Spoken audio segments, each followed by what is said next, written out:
যদি বন্ধুত্ব দেখায় বন্ধুত্ব পাবে, কিন্তু ভারত যদি বাংলাদেশে আধিপত্যবাদ বিস্তার করতে চায়, বাংলাদেশের 18 কোটি জনগণ সেটা রুখে দেবে। ভারত যদি গৌর গোবিন্দের ভূমিকায় নামতে চায়, দেশের 18 কোটি মুসলমান শাহজালালের ভূমিকায় নামবে।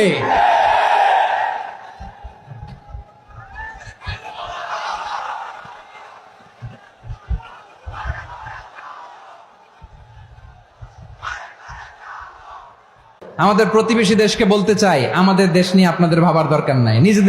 নিজের চরকায় তেল দেন, নিজের দেশ নিয়ে ভাবেন।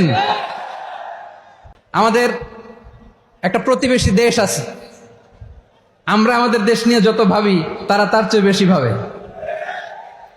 কথা বুঝতেছেন না? আরো ভেঙে বলতে হবে। হ্যাঁ, আমরা আমাদের দেশ নিয়ে যত উদ্বিগ্ন, এদের আরো টেনশন বেশি। বলেন, আমাদের দেশে শান্তি আছে না নাই? আমরা হিন্দু মুসলিমে কখনো দাঙ্গা লাগে? আসতে বলেন, কেন লাগে? ওদের পূজা পার্বণে আমাদের মাদ্রাসার ছেলেরা যে পাহারা দেয়, চিল্লায় বলেন ঠিক কিনা? আমাদের তাফসির মাহফিলের সময় ওরা ডিস্টার্ব করেন, ঢোল বাজায় না। ওদের পূজা পার্বণের সময় আমাদের তাফসির মাহফিলের ডেট হলে আমরা চেঞ্জ করে দেই।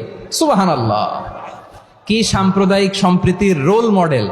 আর ওই বাংলাদেশের ব্যাপারে তারা অনেক ডিসইনফরমেশন ছড়াচ্ছিল। ভারতের অনেকগুলো গণমাধ্যম, আমি জেনারেলাইজ করব না, আমাদের প্রতিবেশী দেশের সব গণমাধ্যমকে আমি দোষ দিতে চাই না। অনেকগুলো গণমাধ্যম তারা ডিসইনফরমেশন শেয়ার করেছে। ডিসইনফরমেশন আর মিস ইনফরমেশনের পার্থক্য আছে। মিস ইনফরমেশন না জেনে ভুল বুঝে একটা মিথ্যা বা ভুল তথ্য ছড়িয়ে দেয়া, এটার ক্ষমা আছে। এটার কি আছে? আর ডিসইনফরমেশন মানে ইচ্ছা করে, প্ল্যান করে, ম্যাপ করে, ছক এঁকে মিথ্যা, গুজব, রটনা সোশ্যাল মিডিয়ায় ছড়ানো, এটার ক্ষমা আছে?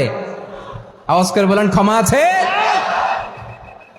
ভারতের কিছু গণমাধ্যম তাই করেছে। আমরা ব্যথিত হয়েছি, আমাদের হৃদয়ে রক্তক্ষরণ হয়েছে। আমাদের প্রতিবেশী দেশকে বলতে চাই, আমাদের দেশ নিয়ে আপনাদের ভাবার দরকার নাই। নিজের চরকায় তেল দেন, নিজের দেশ নিয়ে ভাবেন। গত মাসের ভয়েস অফ আমেরিকার রিপোর্ট, বাংলাদেশে সংখ্যালঘু জনগোষ্ঠী আগের চেয়ে বেশি নিরাপত্তা পাচ্ছে। Report voice of America, Muslim report নাকি? মুসলিম জরিপ, ভয়েস অফ আমেরিকা। কথা বোঝে নাই বোধহয়। ভয়েস অফ আমেরিকা কি আমাদের রিপোর্ট? না, ভয়েস অফ আমেরিকার জরিপ, বাংলাদেশের সংখ্যালঘু জনগোষ্ঠী আগের চেয়ে ভালো নিরাপত্তা পাচ্ছে।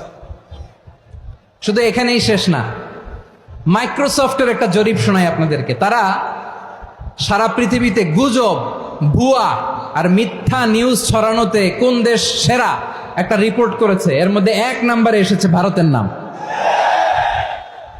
মাইক্রোসফট তো মুসলমানরা চালায় না? কথা বোঝে নাই বোধহয়। প্রতিবেশী দেশকে বলবো, আপনারা নিজের চরকায় তেল দেন, আপনারাও শান্তিতে থাকেন, আমাদেরকেও শান্তিতে থাকতে দেন। সব চেঞ্জ করা যায়, প্রতিবেশী চেঞ্জ করা যায় না। আমাদের ল্যান্ড তাদের ল্যান্ড, পাশাপাশি। আমরা চাই তারাও সুখে থাক, আমরাও সুখে থাকি, ঠিক কিনা? কিন্তু প্রতিবেশী হলে বন্ধুত্বপূর্ণ আচরণ করতে হয়। প্রতিবেশী যদি বন্ধু না হয়ে প্রভু হতে চায়, এরকম দানব প্রতিবেশী কেউ চায় না। ভারত যদি বন্ধুত্ব উপহার দেয়, আমরাও বন্ধুত্ব দিব। কি বলেন? তারা যদি বন্ধু সুলভ আচরণ করে, আমরাও বন্ধুত্ব উপহার দেব। কারণ আমাদের পররাষ্ট্র নীতি হচ্ছে সবার সাথে বন্ধুত্ব, কারো সাথে বৈরিতা নয়। আলহামদুলিল্লাহ বলেন, কত চমৎকার পলিসি আমাদের। আমরা নির্বিবাদী, আমরা বাংলাদেশিরা শান্তিকামী। We are proud of that. এজন্য আমরা গর্ববোধ করি। আমাদের পররাষ্ট্র নীতি সবার সাথে বন্ধুত্ব, কারোর সাথে শত্রুতা নয়। তাই প্রতিবেশী দেশকে বলবো, আমার ভাইয়েরা, আপনারাও আমাদের ভাই। বন্ধুত্ব দিলে বন্ধুত্ব পাবেন। বন্ধুত্ব ইজ ওয়েলকাম, দাদাগিরি নয়। বন্ধুত্ব ওয়েলকাম, দাদাগিরি নয়। Loud and clear.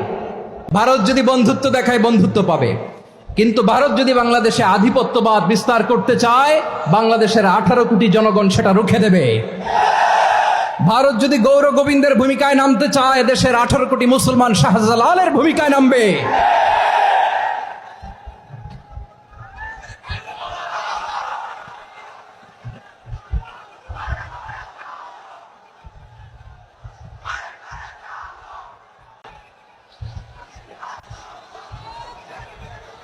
প্রিয় ভাইয়েরা, আমরা বন্ধুত্বে বিশ্বাসী, শত্রুতায় নই, ঠিক কিনা বলেন?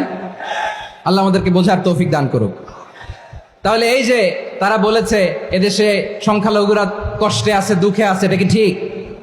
বলেন, এটা কি ঠিক? না, তারা ডিস ইনফরমেশন শেয়ার করেছে, এটা ঠিক নয়। আমার প্রতিবেশী বন্ধু রাষ্ট্রকে বলবো, আপনারা এটা করবেন না, এটা করবেন না। আমরা শান্তিতে আছি, আপনারাও শান্তিতে থাকেন, আমাদেরকেও শান্তিতে থাকতে দেন। এই যে চিটাগাংয়ের অ্যাডভোকেট আলিফ হত্যাকাণ্ডে গোটা বাংলাদেশ আমরা ধৈর্যের পরাকাষ্ঠা দেখিয়েছে, চিল্লায় বলেন ঠিক কিনা? আমাদের নেতা আমাদেরকে ডেকেছে, আমরা শান্ত থেকেছি। আমরা শান্ত থাকতে চাই, আমরা ঐক্যবদ্ধ থাকতে চাই। যে কোনো ষড়যন্ত্র রুখে দেওয়ার জন্য ঐক্যবদ্ধ প্রচেষ্টার কোনো বিকল্প নাই। তাই আজকের আলোচনার ছোট্ট একটা টপিক আমি শিরোনাম ঠিক করেছি, আমাদের জীবনে, সমাজ জীবনে, ধর্মীয় জীবনে, রাষ্ট্রীয় জীবনে ঐক্যবদ্ধ থাকার গুরুত্ব।